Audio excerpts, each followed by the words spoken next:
Alright, what's up my fellow YouTubers? Today I'm going to show you a video on how to promote and maintain CPU and graphics card health in your computer. Now I mean to keep your graphics card from crashing and overheating, same with your CPU. So I'm going to just give you some simple tips that I use to keep my graphics card and CPU running smoothly, coolly, and up to date. So I got this little list here. That's not it. Where did it go? Okay, there it is. Alright, so these are just some things that I have compiled that I figured would be helpful um, to you guys, which these are what I do to keep my graphics card as well as my CPU cool and running smoothly and fast. So the first thing off on the list is high contrast themes or basic Windows themes. Now high contrast, it has the word high in there, but it's really a low resource theme. I'm running one right now, this green and black theme. They come default in Windows 7 along with Windows Vista and I do believe XP, and all the way back as far as Windows 98, I'm pretty sure. Um, so those are always an option. They run really low, which therefore means your graphics card doesn't have to render a bunch of things along with your CPU. Not having to run as many threads to power that theme you're running.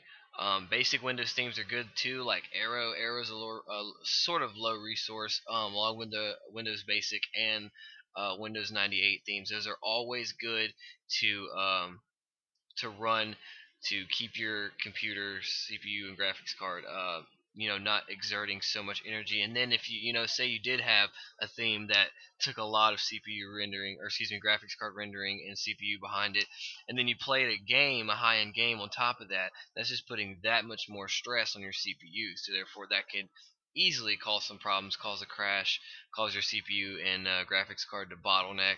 So that's always something you want to keep in mind, is to run something low resource. We'll go ahead and delete that one, get that out of here. Now, number two, this is something people do not do often at all whatsoever. Okay, shut down and reboot your computer once a week. I mean, like, shut down your computer while you're sleeping, leave it off all night. Okay, and that way it'll give your graphics card and CPU, along with all the other components in the computer, time to rest. Even if you put your computer to sleep, that's good. Which I also have as number three. But it's still there's still processes running, there's still fans spinning, there's things that are still going on within your computer. That I mean, if you put your computer to sleep and you pop open your case and you feel the underneath side of your graphics card, it's still going to be warm. Versus if you shut it down, it's going to completely turn everything off. So you shut it down, go to sleep that night, leave your computer off all night, reboot it the next morning. That just helps promote CPU and GPU health. You know, giving it just a rest. Time to recuperate. Now, so that was number two. We're going to move on to number three. Number three, put your computer to sleep while not in use. I touched on this on number two. If you're going out somewhere or something, put your computer to sleep. Don't leave it on. That can always, leaving it on, there's always, like I said, that graphics card is powering everything you see. Even if you have multiple monitors, that graphics card is going to put more stress on the graphics card. So that CPU is going to do the same with that, because that CPU is going to be running processes in the background, running all these things that you're not going to see because they're running in the background. But at the same time, the CPU is still exerting energy, still exerting threads, things like that.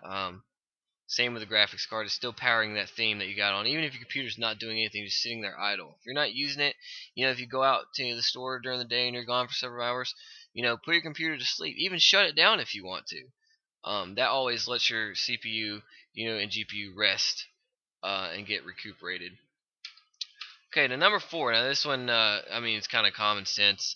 Keep airflow through your case. Now most pre-built computers come with fans. If you bought a pre-built computer, if you have a computer you built, there's of course fans and stuff in there. If not, your computer wouldn't even be running; it'd be overheating and probably be on fire right now.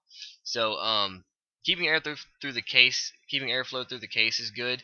I have the side of my case off, so I can tinker with things in there. I like to mess around with a lot of the components of my computer. Um, I have a fan, a laptop cooling pad actually, that's plugged into a USB port, propped up on the side of my computer, just running air over the GPU and CPU. So that's always something to keep in mind, to keep I'm tongue tied.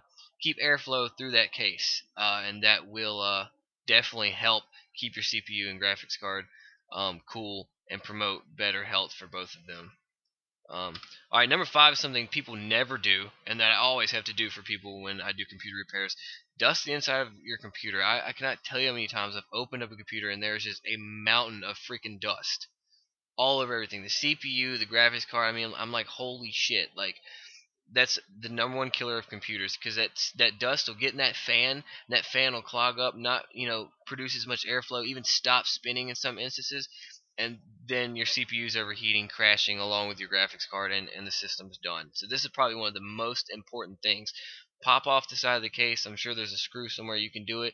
Take one of them, the keyboard dusters. Get all that dust out of there, man. Even reach in there and pull the dust out.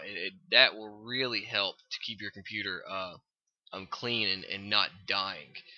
Um, so there's numerous things that you can do to keep your computer, to monitor your CPU and graphics cards temps and things like that.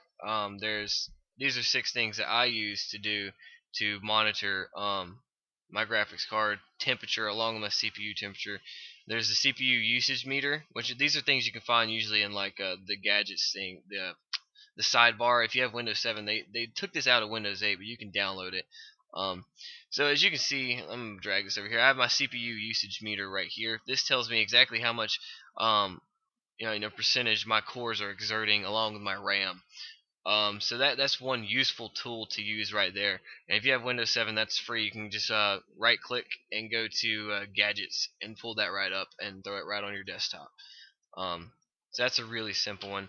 Then you have your CPU usage meter, which is like that. Oh, I deleted core temp, did I? Wow, I done fucked up. Okay, sorry. CPU usage meter is this. I read the second one wrong, so I don't explain that one. The first one was core temp, okay? I apologize for that. Core temp. Okay, so this is core temp up here. This will monitor how hot your CPU is running. Let me find it. Where is that little motherfucker? There he is. Okay, so core temp. I'm gonna open this up. Alright, so here you go. It looks a lot like the CPU usage meter, except it has, degrees Celsius on it. So right now, mine's running at 45 degrees Celsius, which is not, preferable, but it is what it is. So you can download Core Temp. You can get that app through the gadgets as well.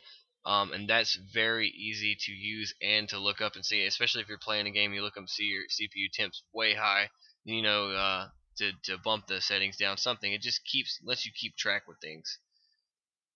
So next would be network meter. Now then, you might be asking how this ties into having your computer, your GPU and CPU overheating or not keeping in touch. Well, if you have a lot of network traffic, that can definitely bump up the usage of your CPU and graphics card. If your CPU is having to render more things, or if the internet's really slow, it's going to have to use more threads to render just a web page.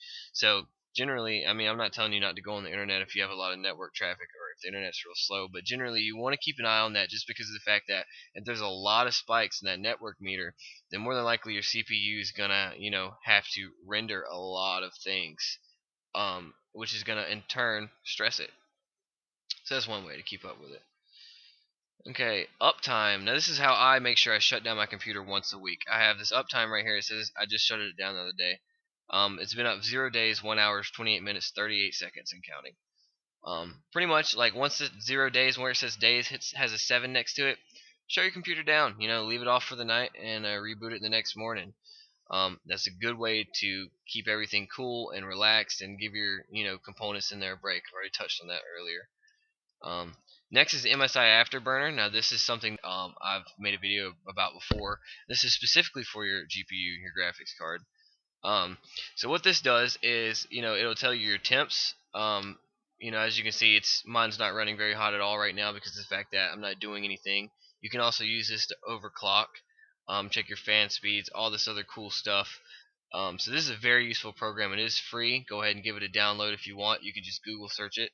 I've also done a video on this on how to use this to record in-game footage with this.